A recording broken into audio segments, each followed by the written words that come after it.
আসসালামু আলাইকুম সম্মানিত ভিউয়ার্স, আমি চলে এসেছি আমার বিলের জমির একবারে দাঁত প্রান্তে। এখানে শাপলা ফুল ফুটে রয়েছে। এর সাথে সাথে বক এবং মাছরাঙা পাখিও আছে।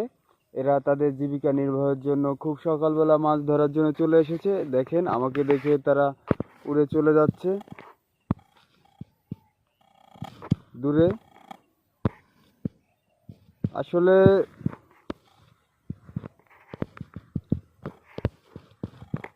মানুষই একমাত্র অলস প্রাণী যারা অনেকটা সময় ধরে ঘুমায়। সব মানুষ না, কিছু কিছু মানুষ।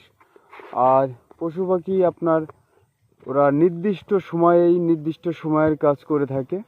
যেহেতু এরা আল্লাহ তাআলার উপরে সম্পূর্ণ ডিপেন্ডেন্ট, তাই ওদের কোনো দেরি করার সুযোগ নেই।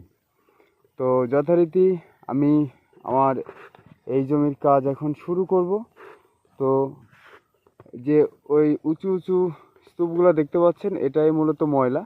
আমার আজকের টার্গেট হচ্ছে এই যে ঘাসগুলো দেখতে পাচ্ছেন, এখান থেকে আমি কাজ শুরু করব। এই যে প্রথম যে শাপলার ফুলটা ফুটে আছে, এখান থেকে এই শাপলার ফুল পর্যন্ত একটা লম্বা গোপ নিয়ে আমি সামনের দিকে আগাবো।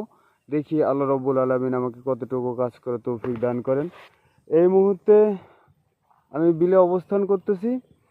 বিলের অবস্থা এই যে দেখেন, সূর্য তাল গাছের পিছনে রয়েছে। কিছুক্ষণ পরে আপনাদেরকে আমি আপডেট দেব কতটুকু আগালাম। তো সঙ্গেই থাকবেন।